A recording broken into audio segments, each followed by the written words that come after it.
In 1913, a French archaeologist working at Karnak noted something strange in his excavation diary, a passage that led nowhere anyone could explain.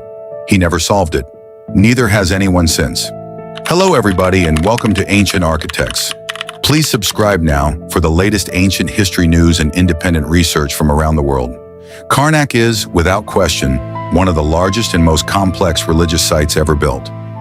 Constructed and expanded over more than 2,000 years by more pharaohs than any other monument in Egypt, it's less a single temple and more a sprawling accumulation of temples, chapels, pylons, obelisks, and sacred lakes, all layered on top of one another by generation after generation of builders.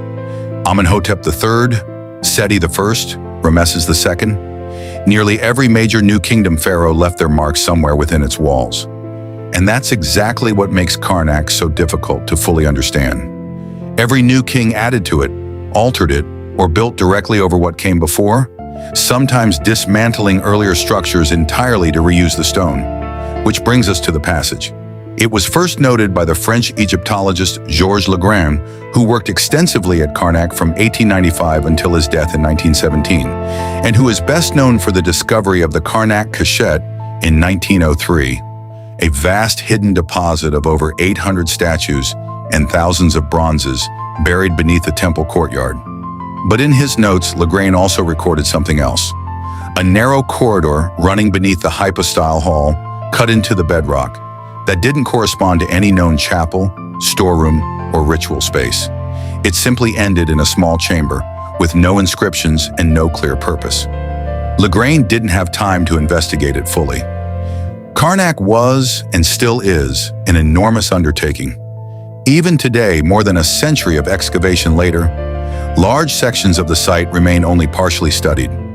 Priorities shift, funding runs short, and features like this one get noted, briefly described, and then largely forgotten as excavation moves elsewhere. So what actually is it? Well, according to later researchers who've revisited Legrain's notes, there are a few competing ideas.